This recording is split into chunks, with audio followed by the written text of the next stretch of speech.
Le Seigneur soit avec vous. Et avec votre esprit. Évangile de Jésus-Christ selon saint Matthieu. Gloire à toi, Seigneur.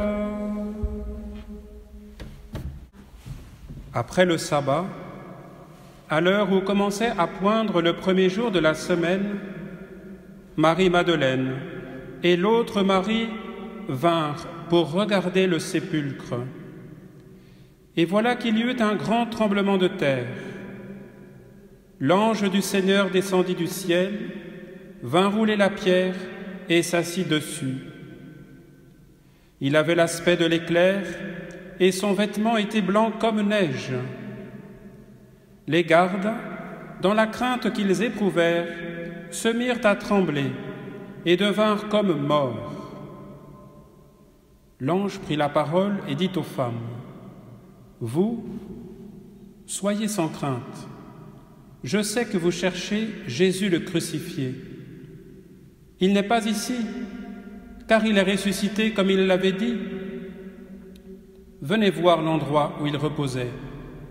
Puis vite, allez dire à ses disciples : il est ressuscité d'entre les morts, et voici qu'il vous précède en Galilée.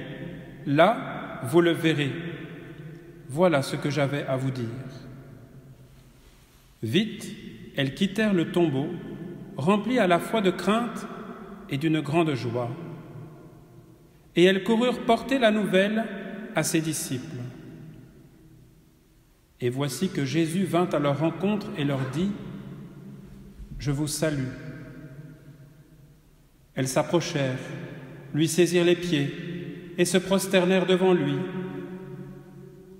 Alors Jésus leur dit : « Soyez sans crainte. Allez annoncer à mes frères qu'ils doivent se rendre en Galilée. C'est là qu'ils me verront. » Acclamons la parole de Dieu. Louange à toi, Seigneur Jésus.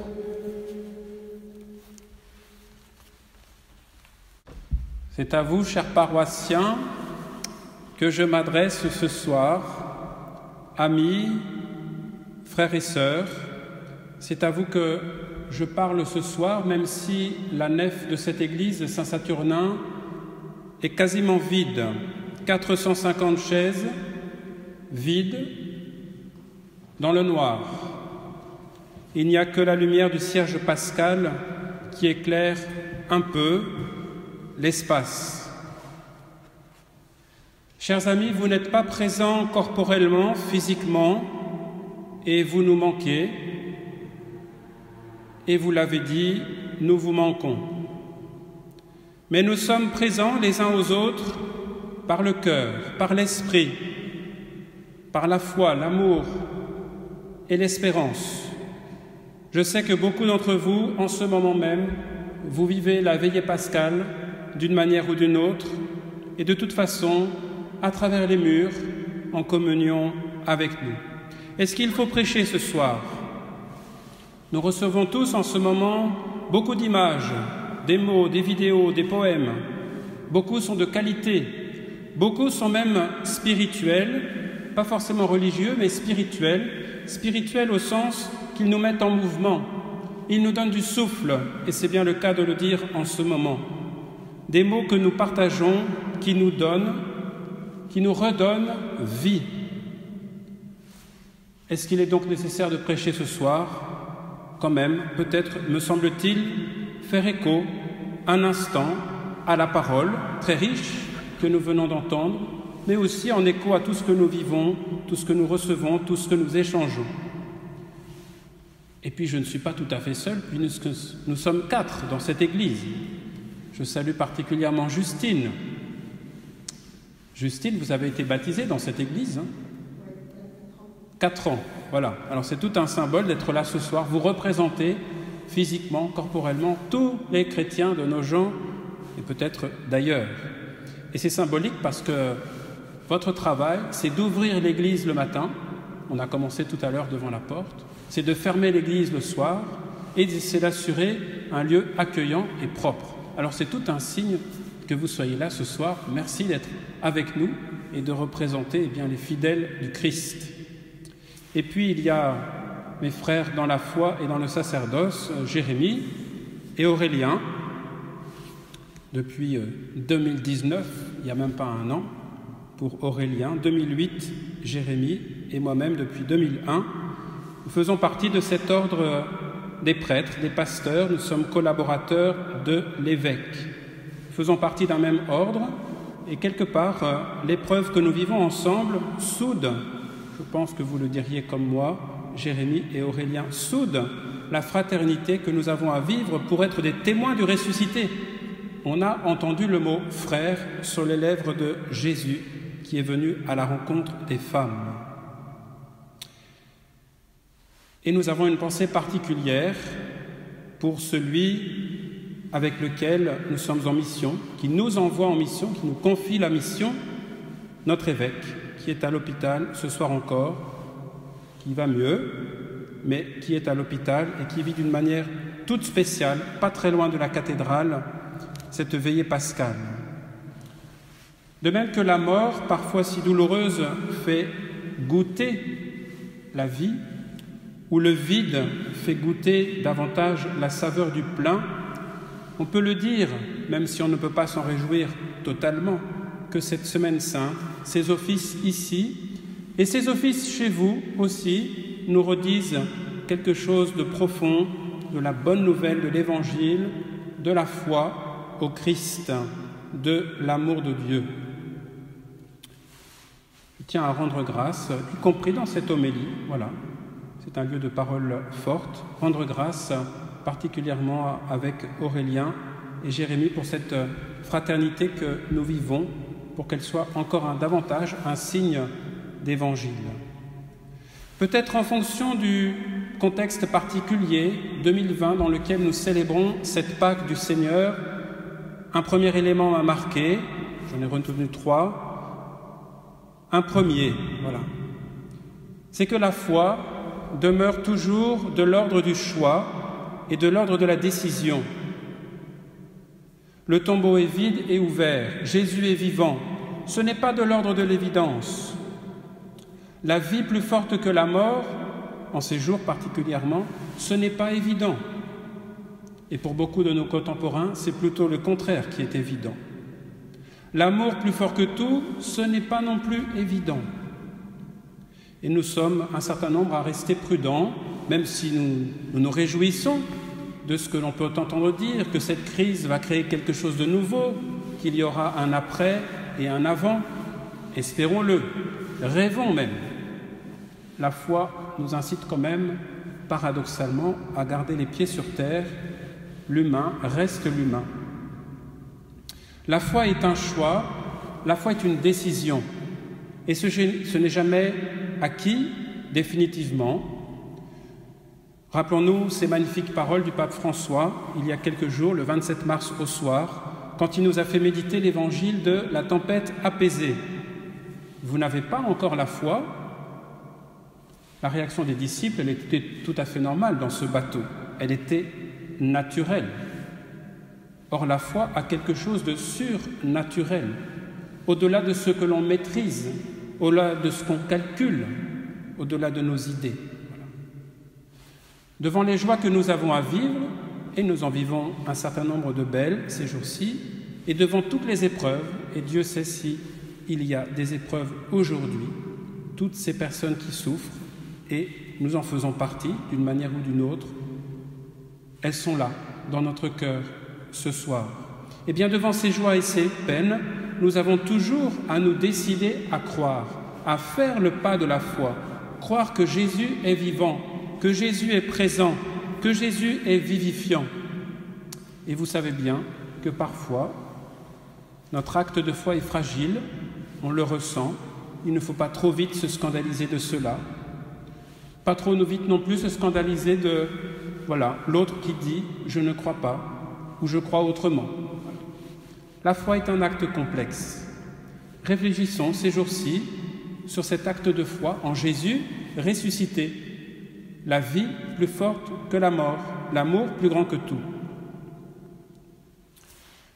Un autre aspect, pas que je sois trop long, même si je parle peu librement dans une église presque vide, mais pas totalement. Voilà, nous avons écouté quelques passages de l'Écriture, des passages qui sont un petit peu longs, des moments clés de l'histoire du peuple de l'Alliance. L'histoire, voilà. Histoire de l'Alliance dans la création, dans l'Exode, promesse du retour d'exil, voilà, toujours des sorties, toujours des libérations, des séparations qui permettent de faire grandir depuis le début. Voilà. Toute une histoire. Notre foi chrétienne aussi, et les murs de cette Église le disent également, elle s'inscrit dans une histoire chrétienne. On ne naît pas chrétien par génération spontanée. Il y a quelques années, on nous avait annoncé que c'était la fin de l'histoire. En 2020, on ne risque plus de dire ça. C'est plutôt une espèce de commencement général.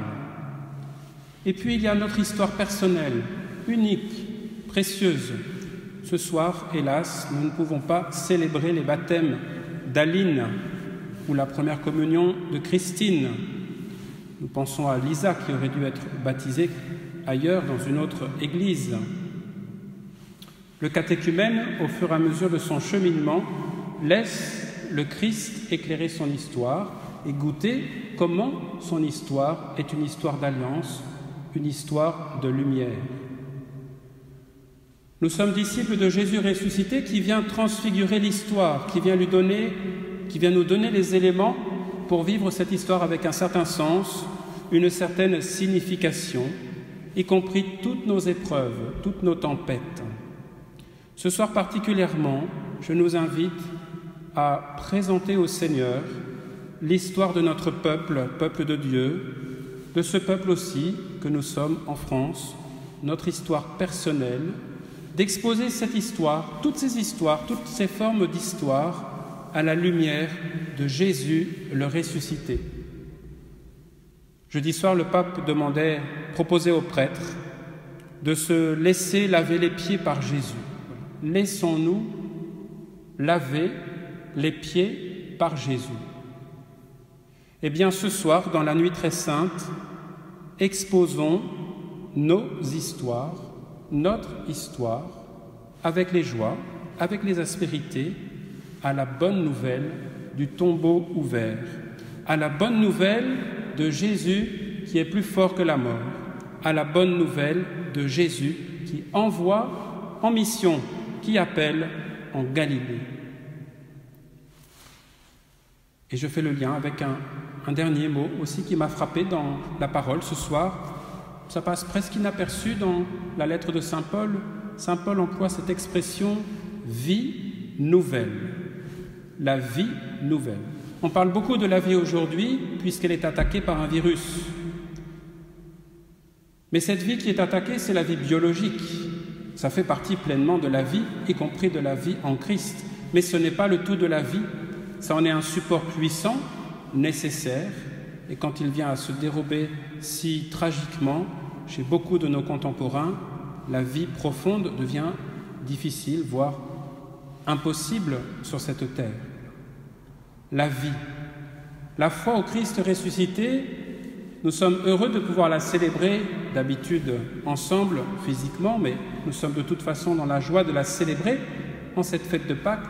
C'est la joie de la vie nouvelle qui est confiance, amour, espérance, patience, persévérance, la vie nouvelle qui est miséricorde, qui est pardon, la vie nouvelle qui est le Seigneur Jésus. Je suis la résurrection et la vie. Nous l'avons écouté il n'y a pas très longtemps cette parole. Je suis la résurrection et la vie. Aujourd'hui, c'est la fête de Pâques, c'est la fête de Jésus qui nous donne la vie nouvelle. Il va nous falloir du temps pour laisser se déployer ce mystère, comme chaque année au long du temps pascal. Ce n'est pas simplement du vitalisme, ce n'est pas de la biologie qui continue autrement. C'est beaucoup plus profond que cela, c'est beaucoup plus vivifiant que cela. C'est un renouveau profond dans la confiance, dans l'amour, dans l'espérance. Un vivre pour Dieu en Jésus-Christ et vivre pour l'autre en Jésus-Christ. La vie nouvelle. Au cœur de ce que nous avons à vivre aujourd'hui, dans ce temps qui est le nôtre, accueillons la bonne nouvelle de la vie nouvelle. Laissons-nous laver les pieds par le Christ. Laissons-nous aimer par le Christ. Laissons-nous vivifier par le Christ. Dans un petit instant, nous allons bénir l'eau en mémoire de notre baptême.